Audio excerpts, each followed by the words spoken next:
كأنه البدر بالتمام.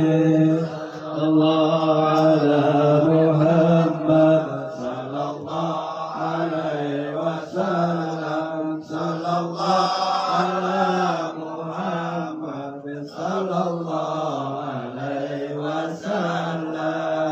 يا نبي سلام عليك يا رسول سلام عليك يا حبيب سلام عليك صلوات الله عليك يا نبي سلام عليك يا رسول سلام عليك يا حبيب سلام عليك صلوات الله عليك. أشرق الجنوب بالهجر بوجود المصطفى ولأهل المؤمنون وسرور قد تجلى. يا نبي سلام عليك يا رسول سلام عليك يا حبيب سلام عليك صلوات الله عليك. اطلبوا يا المساري فهزاروا اليوم واستضيئوا بجمال الله في حسن تفرع. يا نبي سلام عليك يا رسول سلام عليك يا حبيب سلام عليك صلوات الله عليك. بشرى بسادي مستنير عز ينوى عن زودين أضاء جمال وخر المراد. يا نبي سلام عليك يا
في جواري خير مبعث مرحبا مرحبا يا نور العين مرحبا مرحبا مرحبا يا الحسين الله مرحبا مرحبا وصلاة الله تغشى أشرف الرسل محمد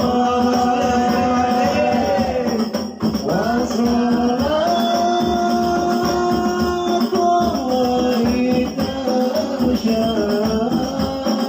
أشرف الرسل محمد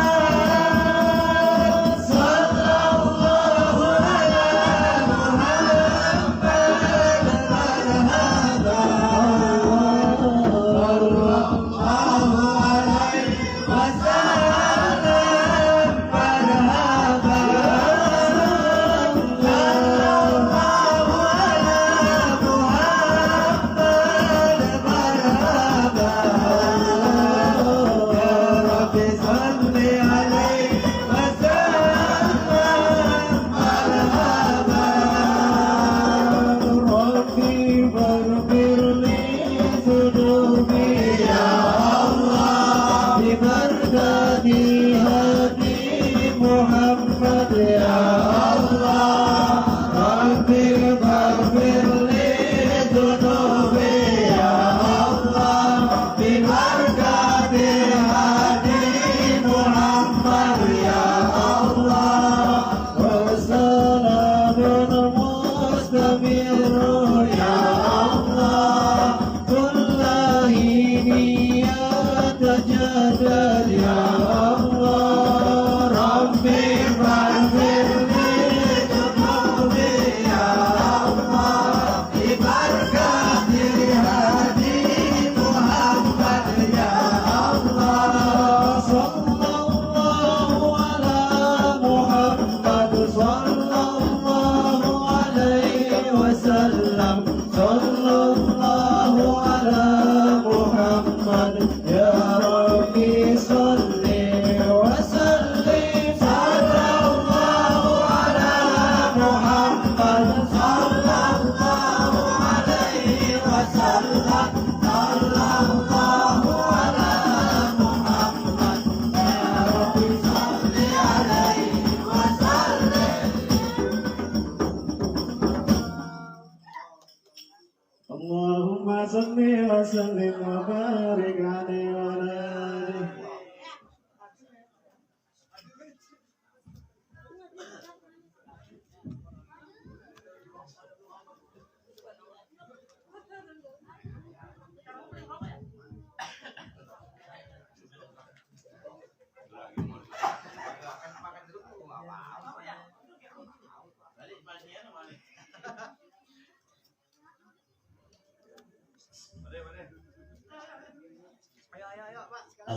Assalamualaikum warahmatullahi wabarakatuh. Bismillahirrahmanirrahim. Alhamdulillahi rabbil alamin. Wal aqibatu lil muttaqin. Wala udwana illa 'alal zalimin. Wassalatu wassalamu ala asrafil anbiya'i wal mursalin Sayyidina wa maulana Muhammadin wa ala alihi wa sahbihi ajma'in. Ashhadu an la ilaha illallah wa ashhadu anna Muhammadar Rasulullah sadiqul wa'adul amin. Allahumma fasalli wa sallim wa barik ala sayyidina wa habibina wa syafi'ina wa maulana Muhammadin wa ala alihi wa sahbihi ajma'in amma ba'd. Lagi suaranya enak. Kalau ceramah begini kata nih, kalau saban malam Jumat. Lama bisa. Iya, maksudnya enak dengernya. Garing ya. Didengarnya di kuping orang. Bisa pulas ini Tan. Yang didengar itu lagi didengar bosan. Sama kita hormati dan kita muliakan Shahibul Bait Bapak Nur Hasan beserta seluruh keluarga besar.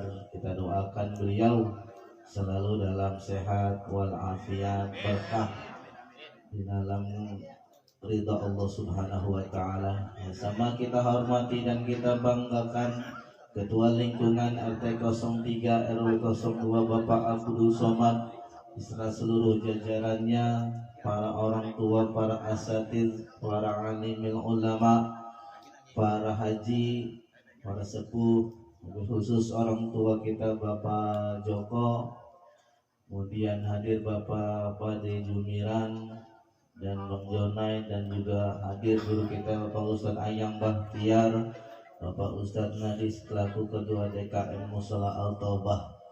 Bapak Ibu sekalian yang saya muliakan, tentunya merupakan satu kebahagiaan wabil khusus buat tuan rumah, karena pada malam hari ini beliau bisa menunaikan hajatnya. Ini udah kayak hajatan ini gitu ya. Hari sore saya mau turun malu, ini mah hajatan, ya bang. Katanya perbuatan Bang Benyok, ya Bang Benyok, Masya Allah, ini kayak hajatan pasan ini. Begitu hadroh ada di atas lagi ya.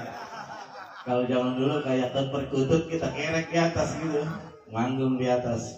Masya Allah, luar biasa. Amin, mudah-mudahan tambah berkah. Ya. Sama malam hari ini disuruh tausiah dikit Ustaz. Ya, saya hanya menunaikan hajat tuan rumah, bukan karena saya ngerti, bukan karena saya bisa. Yang namanya ilmu, yang namanya hasanah bisa kita dapat dari mana saja Pak. Enggak hanya ketika kita ta'lim, tidak hanya ketika kita arisan atau kumpul keluarga, tidak. Bahkan dari salah satu yang kurang baik sekalipun, kalau itu merupakan hasanah ataupun kebaikan, itu bisa merupakan sebuah ilmu. Kan katanya jangan kamu melihat siapa yang memberi ilmu atau siapa yang mengatakan, tapi lihat apa yang dikatakan gitu. Saya lupa kalimatnya bagaimana itu. Siapa jangan melihat sesuatu, jangan melihat orangnya, tapi apa yang dikatakannya gitu. Itu satu lagi, gimana guru kita masih ada acara tadi ya, langsung pergi, jadi saya duduk sendirian tadi. Belum ada Pak RT Bang Jono yang pindah. Kalau enggak saya sendiri ini ngeri gitu. Bapak Ibu sekalian, sering kita dengar, beberapa kali saya sampaikan tentang bagaimana hikmah dari akikah itu sendiri. Nah, pengertian akikah, pertama saya ingin melihat secara hukum Pak. Yang namanya akikah hukumnya sama dengan kurban. Mana saya katakan di atas ya. Artinya apa? Sunnah. Gitu. Ijabu malam yajib, jangan pernah mengatakan sesuatu yang tidak wajib itu wajib, malah dosa. Kecuali akikah atau kurban itu yang mengandung niatan nazar khusus. Nah, itu jadi wajib. Wajibnya karena nazar. Sementara akikahnya sendiri dan kurbannya sendiri itu sunnah Pak. Artinya apa? Kalau barang sunnah bebas boleh dimakan siapa saja. Tuh, kalau akikah kurban sunnah boleh dimakan siapa saja, bahkan yang berkurban atau yang berakikah sendiri boleh. Jadi jangan dikatakan yang kemarin, oh ini nggak boleh. Ini syariat Pak, mohon maaf. Rasulullah sudah menyampaikan syariat itu sempurna sampai kepada orang ulama-ulama, sampai kepada kita sempurna apa yang dibawa oleh Rasulullah. Jangan kita mengada-adakan lagi. Itu. Ijabah malam wajib artinya kalau sesuatu yang tidak wajib yang boleh jangan dikatakan tidak boleh. ini bisa merusak syariat. Kalau kita merusak syariat, seolah-olah kita membuat syariat baru. Kalau kita membuat syariat baru bukan yang dibawa oleh Rasulullah, berarti kita di luar ajaran Rasulullah. Kita dikategorikan di luar umat Rasulullah, bahaya. Nah, makanya ilmu jangan keluar dari koridor dan syariat yang dibawa oleh baginda Rasulullah Shallallahu Alaihi Wasallam. Akikah sunnah boleh dimakan, kurban sunnah boleh dimakan kecuali yang sifatnya nazar, jadi wajib. Begitu. Nah, saya tidak lagi membicarakan masalah akikah. Kullu ghulamin rohina, setiap yang lahir kemudian tergadai bi aqiqatihi, dengan akikahnya.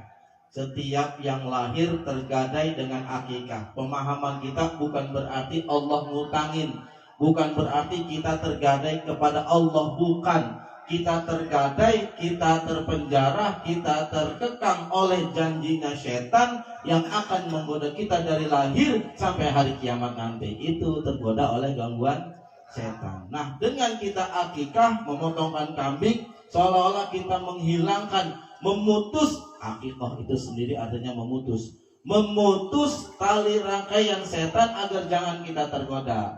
Nah, pertanyaannya, apakah orang yang sudah diakikah akan bebas dari gangguan setan?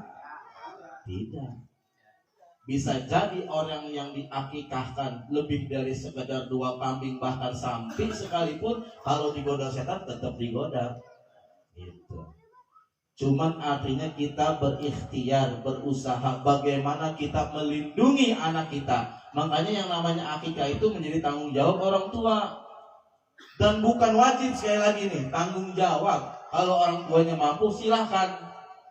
Kalau mampunya cuma 1, laki-laki kan 2, perempuan 1. Kalau mampunya laki-laki cuma 1 nggak apa-apa. Kan sifatnya sunnah. Jangan sampai lantaran ya cuma punya duit, cuma bisa 1 kambing, ya udah tunda aja tahun depan.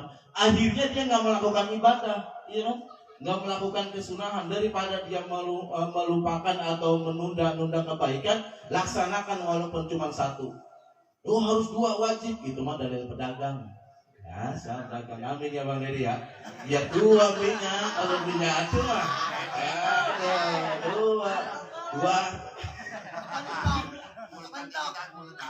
2 pasang. 2 memang ada 2 di rumahnya. 2, kalau 2 itu dalilnya penambah wajib 2 Pak, wajib 2. Nah kata-kata wajib itu yang bahaya. Biasa pedagang, ya. Nah mengenai jangan sesuai syariat sunnah Rasulullah 1. Kalaupun punya mampu 2, ya 2 pahalanya lebih banyak gitu. Kalau cuma 1, ya udah 1, daripada kita nggak melakukan kebaikan jadi menunda-nunda, belum tentu tahun depan ada rezekinya lagi, atau bahkan umur kita sampai di tahun depan kan begitu. Udah laksanakan. Adanya saat ini cuma 1, ya udah 1. Dan 1 lagi kapan? Ntar kalau dia lagi sukatan misalnya, boleh saja gitu. Nah, secara syariat sudah kita tidak gambarkan lagi, semua sudah paham yang namanya akikah. Tadi saya lihat ada kelapa yang ada bendera duitnya itu. Saya hitung ya, berarti cepet ya. 1, saya hitung dulu ya, cepet nih. Biasanya ada kembang, ada kelapa, kemudian ada madu ya. Nah, zaman dulu tuh dilak tuh kurma yang kering, ditempelin di lak-lakan. Ganti misalnya nggak ada kurma basah nggak apa-apa. Kalau nggak ada madu. Ini semua perlambang agar kehidupannya kata-katanya manis. Gitu. Kelapa kan kita tahu kelapa dari ujung sampai akarnya aja enak. Kelapa tuh dari mulai ujung bikin ketupat, daunnya bikin tirai, segala macam bungkusan nangka, daunnya dari mulai sabut sampai isinya bermanfaat, batangnya juga sampai akar kelapa enak dimakan. Itu lebaran akar kelapa enak dimakan. Kelapa tuh dari ujung sampai bawah manfaat. Itu kita harapkan anak kita nanti bermanfaat juga. Dari setiap kehidupannya ada manfaat buat dirinya, buat keluarga dan orang tua, juga buat orang lain. Hanya gitu. Oh ada duitnya, ya biar berkah. Badan sehat, hidup enak, tapi nggak punya duit, kagak tenang juga pikiran. Badan sehat, baker gede banget, tapi duit nggak punya, goyang juga muter sama gitu. Nah Yang ingin saya sampaikan pada malam hari ini Pak, singkat saja. Apa yang telah kita lihat tadi, apa yang telah kita saksikan, ini merupakan nasihat buat kita. Ketika tadi kita melihat Muhammad Khaif Azlan, terbayang di benak kita, kita juga dulu begini, lahir dalam keadaan telanjang. Pada telapak kaki kita tidak lebih dari ukuran 2 jari tadi. Belum lagi badan kita tidak lebih dari 30 cm ketika kita lahir, bahkan kita telanjang dan menangis. Di dalam Nasoihul Ibad dikatakan, ya ibadi wahai hambaku, kullu arin, bahwa sekalian sesungguhnya telanjang, illa min kasautu, kecuali orang yang kami beli pakaian, aksikum, maka mintalah pakaian kepadaku, kata Allah. Allah udah tahu Pak, ini udah ada dinaskan di dalam Nasoihul Ibad. Kebetulan saban malam Jumat kita pelajarinya. Wahai hambaku, kata Allah, sesungguhnya kalian semua telanjang, illa, kecuali orang yang kami beri pakaian. Kita bisa mendapatkan kedudukan, kita bisa mendapatkan derajat yang tinggi di masyarakat, bahkan derajat yang tinggi di pekerjaan, semua karena diberikan Allah. Minta kepada Allah pakaian itu, pasti akan Allah beri. Pakaian di dalam bahasa dikatakan libas. Hunna libasul lakum wa antum libasul lakum, kalau pengertian. Di dalam ayat lain yang dikatakan, ya bani Adam, wahai seluruh keturunan anak Adam, telah aku turunkan bagi kalian libasul antum suwari sawatikum warisha, sebagai penutup aurat, sebagai perhiasan dan pelindung bagi diri kita. Tuh fungsi pakaian 3. Pertama, pakaian itu menutupi aurat, kemudian pelindung dan menutup aurat bagi kita. Jadi kalau kita berpakaian ini harus mengandung 3 unsur ini. Pertama, menutup aurat. Ini pada malam hari ini seperti ini berpakaian. Kedua, melindungi diri kita, melindungi dari angin, dari penyakit, hama dan lain sebagainya. Dan yang ketiga, sebagai perhiasan. Boleh kita berhias, memakai pakaian yang bagus, yang cakep, sebagai bentuk perhiasan kita. Karena Allah demen cinta sama yang cakep-cakep begitu. Artinya Pak, kalau kita ingin menyelamatkan anak kita, keluarga kita, kalau ingin berpakaian, nih 3 makna ini harus ada ketika anak kita mau berpakaian, terutama anak perempuan. Ya ayyuhalladzina amanu qu anfusikum wa ahlikum naro, selamatkanlah dirimu dan keluargamu dari siksa api neraka. Nggak usah jauh-jauh Pak, ketika kita punya anak perempuan, saya anak perempuan 2. Kalau anak perempuan ini pakaian yang nggak mencerminkan, menutup aurat, yang salah bisa jadi orang tuanya, karena nggak bisa ngasih tahu. Belum bisa kita menyelamatkan anak istri kita selamat dari api neraka, sementara kita sendiri yang pasti akan kecebur dalam api neraka, karena kita tidak bisa menasihati anak dan istri kita. Berpakaian sesuai dengan syariat, menutup aurat. Perkara dia sebagai perhiasan, dapat menghiasi wajahnya, menghiasi dirinya, itu urusan ketiga bahkan lebih. Yang pertama, kaidah kita berpakaian menutupi aurat kita. Nah, salah satu bentuk yang lain bagaimana kita mengeluarkan ahlikum naro dari siksa api neraka keluarga kita. Misalnya begini Pak, mohon maaf, ini saya gambarannya saya lagi nih. Saya punya anak perempuan, misalkan punya WA nih, terus masang status WA mukanya muka cewek. Kayak cakep-cakep betul ini kan, cewek. Foto dipasang di status WA. Haram itu Pak. Karena apa? Kita tidak pernah tahu orang yang melihat wajah anak kita Pak. Apalagi anak yang udah balik, udah remaja. Dia gunakan di berbagai itu wajah, itu foto anak kita sebagai khayalan dia, kan bisa jadi. Apalagi istri kita Pak. Larang, jangan masang foto sendirian di WA. Kalau perlu sekeluarga. Atau kalau perlu pasang aja foto kucing. Ya, anak saya cewek fotonya kucing. Emang saya bilangin jangan masang foto sendiri. Kita nggak tahu orang lain yang melihat foto kita, anak kita apa bini kita niatnya baik apa enggak. Bisa jadi disimpan tuh buat hayalan mantan. Oh siapa nih? Simpan nama dia di save. Itu kalau bisa berame-rame sama keluarga itu nggak apa-apa. Rame-rame kayak kemarin panitia maulid, rame-rame itu pasang sebagai status. Rame-rame sama keluarga pasang sebagai status boleh, tapi kalau sendirian kalau bisa jangan bilangin. Nah, anak saya juga jangan, mendingan foto kucing. Dan kita nggak tahu, Pak, mohon maaf ya. Kadang kita ngelihat nih, gitu. Siapa kita lihat ya? Cakep nih, si Anu nih, bininya si Anu, gitu. Kalau cuma sekedar itu sih nggak apa-apa ya. Tapi kalau dia punya niatan lain, disimpan. Apa yang pakai disimpan kan? Hayalannya lain. Mengundang. Nah, yang begini bisa menyebabkan kita masuk api neraka tuh. Jangan kita hanya menyalahkan anak atau istri, barangkali kita nggak pernah menyampaikan gitu. Nah, tadi kita lihat anak kita tuh Muhammad Azlan telanjang waktu lahir. Apa yang bisa kita sampaikan? Apa yang bisa kita banggakan? Lahirnya aja kita telanjang, nangis, nggak bisa ngapa-ngapain. Artinya apa? Kita nanti Pak dari sampai sekarang, dari bayi sampai sekarang kita bisa duduk di sini, ini bukan karena kebetulan Pak.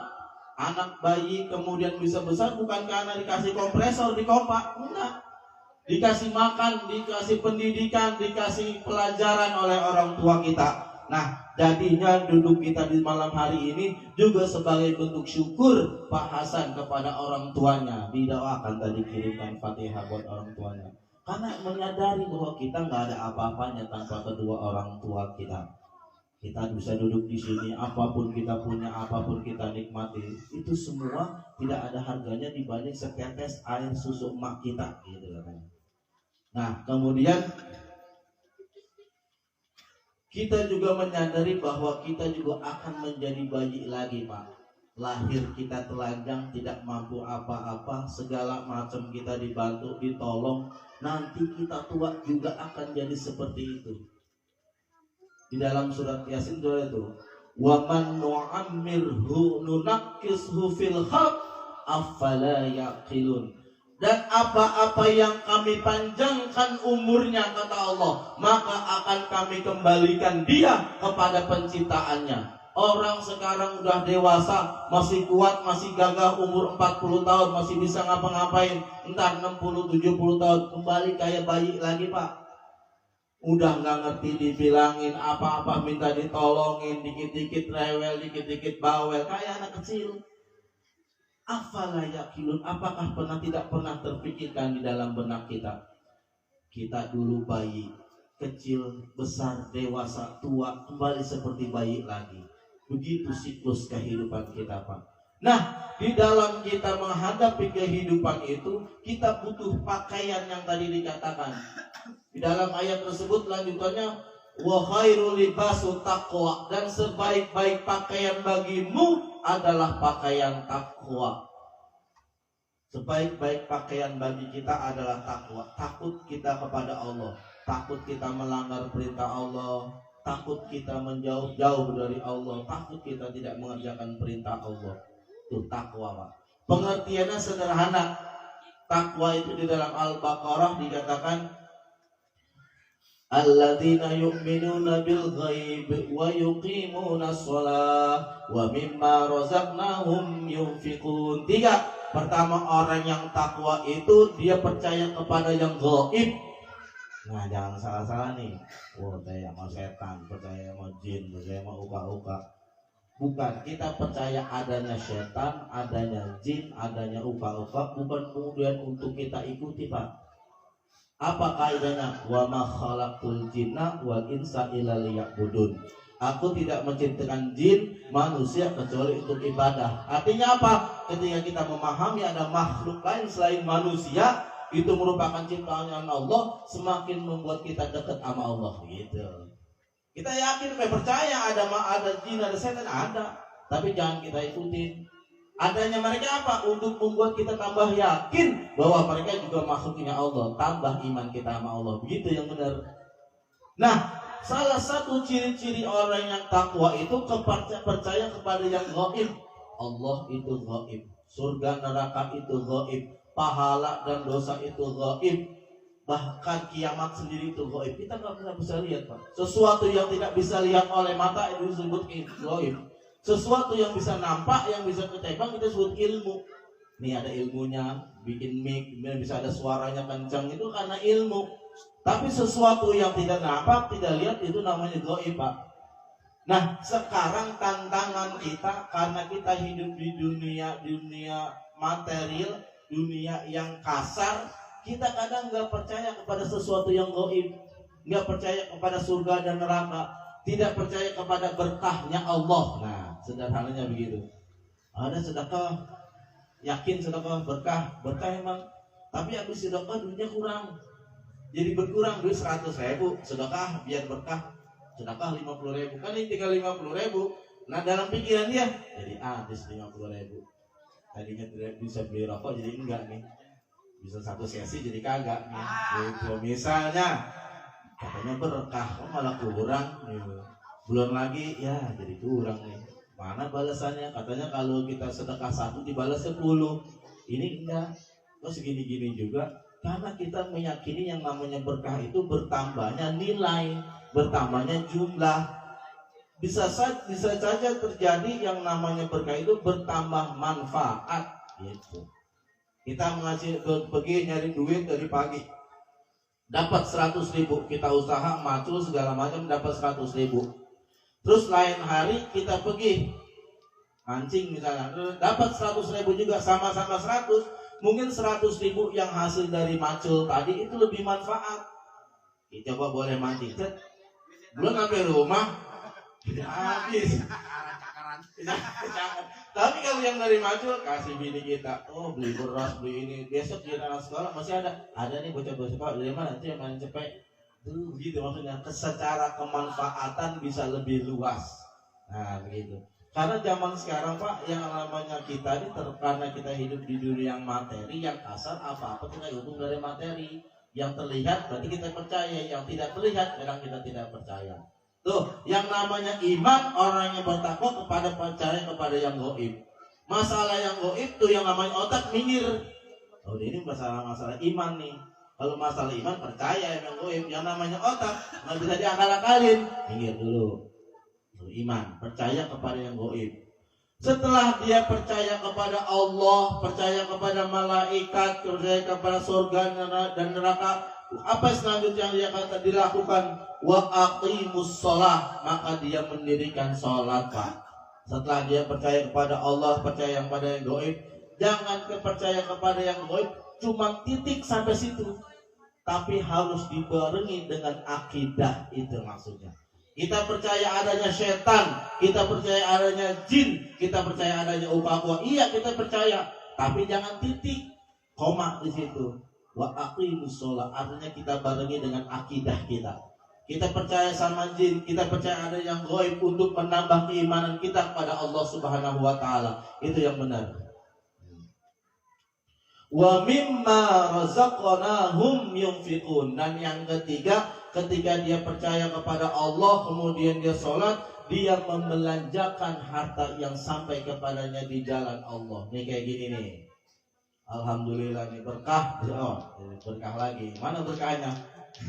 Ini kita kumpul dan duduk di sini. Siapa orang yang ingin ditambahkan rezekinya, yang ingin dipanjangkan umurnya, falyasil rahimah, maka sambunglah silaturahmi. Pak Hasan pengen ditambahin rezeki, Pak Hasan pengen ditambahin umur yang manfaat, diundang kita duduk di sini mengadakan silaturahmi. Itu berkah. Percaya, harus percaya sama Allah. Karena kalau sama Allah jangan ragu-ragu. Innallaha zanna abdi, bahwa sesungguhnya Allah tergantung sangkaan hambanya. Kalau kita sama Allah romanya ragu-ragu, ya udah lu ragu-ragu. Nah gitu lah kita mah. Yakin, percaya. Karena yang namanya sifat materi itu udah begitu nyata di depan kita. Jangan sampai kita kalah setting gitu. Lu sombong amat, emang lu sholat diterima? Diterima. Apa buktinya? Lah, gua nggak pakai bukti, masa sama Allah pakai bukti? Kita percaya sama Allah, emang udah ada bukti. Adanya diri kita ini bahwa bukti adanya Allah. Adanya diri ini bukti adanya Tuhan. Itu dia nggak sama-sama pakai bukti apa lagi? Sampai tahlilan, sampai yakin. Jangan pakai apa buktinya? Itulah jangan-jangan kita cuma mencari dalil tapi nggak mau beramal, ya itu akibatnya. Dalil aja dicari-cari. Apa dalil tahlilan, apa dalil maulid, nggak ada, bid'ah, nggak nyampe. Akhirnya kita nggak baca sholawat, kita nggak baca tahlil. Udah ikutin yang udah ada diajarin orang-orang tua kita. Udah enak, syariat yang udah ada, udah rapi, kita tinggal ikutin, selamat insya Allah. Itu. Nah, yang namanya kemudian duduk kita akikah di sini, nilainya tadi kita ingat kepada diri kita bahwa kita juga masih kecil dulu kayak gitu, telanjang, nggak punya apa-apa. Yang dituntut sama kita, siapkan pakaian kita yaitu pakaian takwa. Bekal takwa kita ini insya Allah yang akan menyelamatkan kita fid dini wa dunya wal akhirah. Nah, terakhir menyambung tadi namanya Muhammad Azlan, Muhammad Qaif Azlan ya namanya, artinya Qaif, Kaifah. Qaif itu di Mina tuh ada dataran tinggi namanya Qaif. Di situ Rasulullah pernah bikin masjid, yang di masjid itu pernah disolati oleh 70 nabi berikut Rasulullah. Rasulullah jadi imamnya. Nah, jadinya Qaif itu dinisbatkan tempat yang tinggi yang ada di bumi. Nah, Azlan itu pakai zai ya, zai. Apa-apa yang menggunakan kalimat zai itu artinya suci. Misalkan Zaid, terus Zaki, pakai zai itu artinya suci. Kalau pakai Zaid, zikri, itu namanya zikir pikiran cerdas. Nah, artinya Muhammad Qaif Azlan. Azlan dalam bahasa Arab sebenarnya artinya singa, Wak. Singa, ya singa ya? Singa. Artinya Muhammad ini laki-laki yang suci, yang mempunyai derajat yang tinggi, yang pemberani seperti singa padang pasir. Singa pasir putih gitu. Singa pasir putih. Mudah-mudahan. Karena apa? Yang namanya sama, artinya nama itu pasti ada artinya dan merupakan doa, Pak. Kalau orang-orang orientalis, orang-orang barat mengatakan apalah arti sebuah nama. Oh enggak, buat kita orang Islam nama itu doa. Karena nanti kita di akhirat dipanggil oleh Allah sesuai nama yang diberikan sama orang tua kita. Misalkan di akhirat kita lagi ngumpul ya berangkatan, dipanggil Bang Iwan Gunawan. Siapa? Tahu diri samping saya. Lah Bang Menyong. Rugi saya waktu di dunia nggak kenal beliau. Tuh. Jadi saya nggak bisa ikut. Kalau saya manggil, Bang Menyong ajak saya masuk surga. Misalnya nih, orang yang ubul begini Pak, nanti masuk surga bareng-bareng. Bareng-bareng. Paling terakhir tuh gurunya. Ustadz paling belakangan, bener. Kenapa? Kadang Ustadz bisanya ngomong tapi belum bisa ngerjain. Nah, murid karena patuh sama guru, jangankan dia ngerjain, dia dengar kata-kata gurunya, itu jadi pahala buat dia, Pak. Dia nggak ngerjain nih, tapi dia ingat, oh guru pernah ngomong begini. Padahal gurunya ngomong cuma berdasarkan ilmu, berdasarkan hadis, berdasarkan kitab kan, bukan karena pikirannya punya apa, emang karena ilmu itu cuma amanah. Makanya datangnya paling belakangan.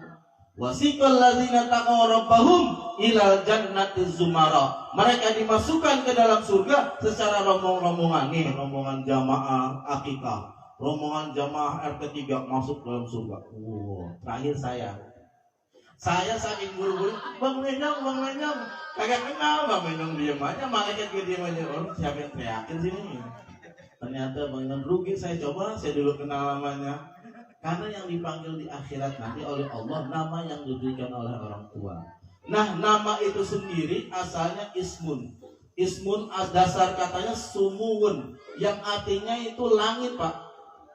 Sama artinya langit kan ya.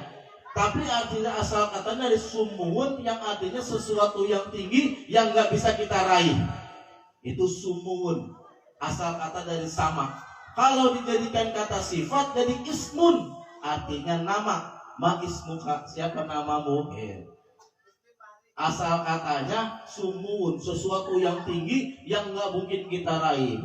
Kalau sesuatu yang tinggi kayak langit-langitnya yang kita bisa pegang namanya sakof. Sakof ini bisa kita pegang nih, langit-langit apa itu sakof. Tapi kalau yang tinggi yang nggak bisa kita raih itu namanya sama. Kalau kita langit, padahal sesuatu yang tinggi. Nah, ketika itu menjadi sebuah sifat, sebuah nama, sebuah doa, kita berdoa kepada Allah agar anak kita ini mempunyai derajat yang tinggi fid dini wa dunya wa akhirah, yang bisa mengangkat derajat kedua orang tuanya nanti di akhirat. Amin ya robbal alamin. Dan mudah-mudahan itu yang saya sampaikan. Mohon maaf pasan yang nggak punya persiapan. Saya pengen main HP tadi. Wah, sih aman. Pengen nyampein yang udah sering didengar, udah sering kita tahu, itu semua merupakan ilmu. Apa yang kita dapat hanya merupakan kunci-kuncinya, dan ilmu ini bisa manfaat, bisa menjadi hikmah kalau setelah kita dapat kita bisa amalkan. Sama Bapak saya, apalagi yang cuma ngomong doang, mohon maaf banyak salah, mungkin ada manfaatnya. Wassalamualaikum warahmatullahi wabarakatuh.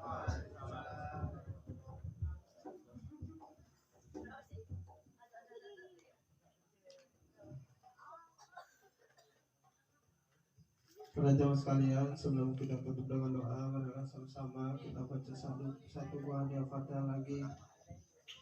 Yang pertama kita tujukan kepada adik kita, yaitu Muhammad Kaif Adlan. Mudah-mudahan selalu disehatkan badannya, dijadikan anak yang soleh, berbakti kepada kedua orang tuanya. Yang kedua kita tujukan untuk ahli kubur kita semua yang ada di sini. Mudah-mudahan ahli kubur kita di alam kuburnya mendapatkan ampunan dan maghfirah Allah Subhanahu wa taala. Kuburnya menjadikan kaum kuburan raudhah min riyadil jannah. Ila hadratin Nabi Mustafa sallallahu alaihi wasallam wa ala alihi wa azwajihi wa dzurriyyatihi wa ahli baiti. Fatihah. A'udzu billahi minasyaitonir rajim. Bismillahirrahmanirrahim. Alhamdulillahi rabbil alamin, arrahmanir rahim, maliki yaumiddin. Iyyaka na'budu wa iyyaka nasta'in. Ihdinas siratal mustaqim. Shiratal ladzina an'amta 'alaihim ghairil maghdubi 'alaihim waladdallin. Astaghfirullahaladzim, astaghfirullahaladzim, astaghfirullahaladzim. Allahumma shalli ala sayyidina Muhammadin fi awwalin wa akhirin. وسلم ورضي عن سادتنا سيدنا رسول الله أجمعين. بسم الله الرحمن الرحيم. الحمد لله رب العالمين. حمدا يوافي نعمك في مزيدا. يا ربنا لك الحمد كما لك الشكر كما ينبغي لجلال وجهك الكريم وعظيم سلطانك. اللهم صل على سيدنا محمد وعلى آل سيدنا محمد. صلاة تنجينا بها من جميع الأهوال والآفات وتقضينا بها جميع الحاجات وتطهرنا بها من جميع السيئات وترفعنا بها عندك على الدرجات وتبلغنا بها أقصى الغايات من جميع الخيرات في الحياة وبعد الممات. إنك سميع قريب مجيب الدعوات ويا قاضي الحاجات إنك على كل شيء قدير. اللهم اغفر لنا ذنوبنا ولوالدينا وارحمهما كما ربيانا صغارا. ولجميع المسلمين والمسلمات والمؤمنين والمؤمنات الأحياء منهم والأموات برحمتك يا أرحم الراحمين. اللهم اجعل وأوصي ثواب ما قرأنا من القرآن العظيم وما حللناه من لا إله إلا الله وما سمعناه سبحان الله وبحمده وما صلى على نبيك محمد صلى الله عليه وسلم في هذا مجلس هادية منا واصلة ورحمة من مغفرتك نازلة وبركة شاملة إلى حضرة سيدنا محمد صلى الله عليه وسلم وثم إلى روح آبائه من الأنبياء والمرسلين وعن كل منهم وصحابة أجمعين. Wasuma ila rusasana kubur Bapak Sumadi Umar bin Kasnaduri. Wasuma ila rusasana kubur Ibu Yatimah binti Kantong. Wasuma ila rusasana kubur Ibu Aminah binti Sumadi Umar. Wasuma ila rusasana kubur manistamana hahuna bisababi. Ij'alillahu thawaba dzalika minna ilaih waj'alhu nura yas'a wa talalau baina yadayhi. Allahumma anzil rahmatan wa maghfiratan wa syafatan ya alil kubur minal muslimin wal muslimat wal mu'minin wal mu'minat al ahya'i minhum wal amwat bi rahmatika ya arhamar rahimin. اللهم اغفر له وارحمه وعافه واعف عنه اللهم اغفر لها وارحمها وعافها واعف عنها اللهم اغفر لهم وارحمهم وعافه واعف عنهم اللهم انا نسألك سلامة في الدين والدنيا والآخرة وعافية في الجسد وصحة في البدن وزيادة في العلم وبركة في رزقي وتوبة قبل الموت ورحمة عند الموت ومغفرة بعد الموت اللهم حول علينا في شكرات الموت ونجاة من النار وعافى الحساب اللهم إنا نسألك الهدى والتقى والعفو والغنى اللهم إنا نسألك رضاك والجنة ونعوذ بك من سخطك والنار اللهم ربنا أنزل علينا مائدة من السماء تكون لنا عيدا وآخرنا وآية منك وارزقنا وأنت خير الرازقين ربنا ظلمنا أنفسنا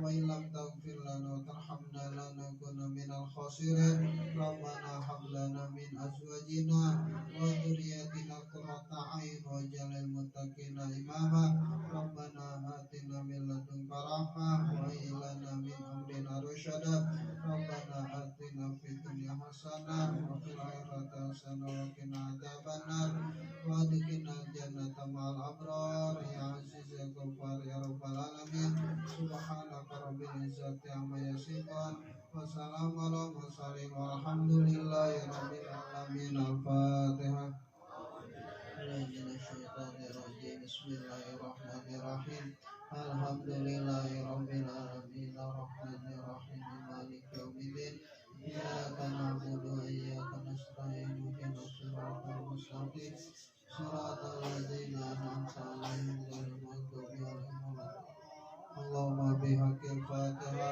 وبشير الفاتحة وبكرامة الفاتحة وبمعجزات الفاتحة وبحكمة الفاتحة يا فارج الهم يا كاشف الغم يا من يهدي يغفر ويرحم افتح لنا بالخير واختم لنا بالخير واغفر لنا يا الله من أهل الخير دوام فيها سبحانك فيها سلام وآخر دوام الحمد لله رب العالمين الله بها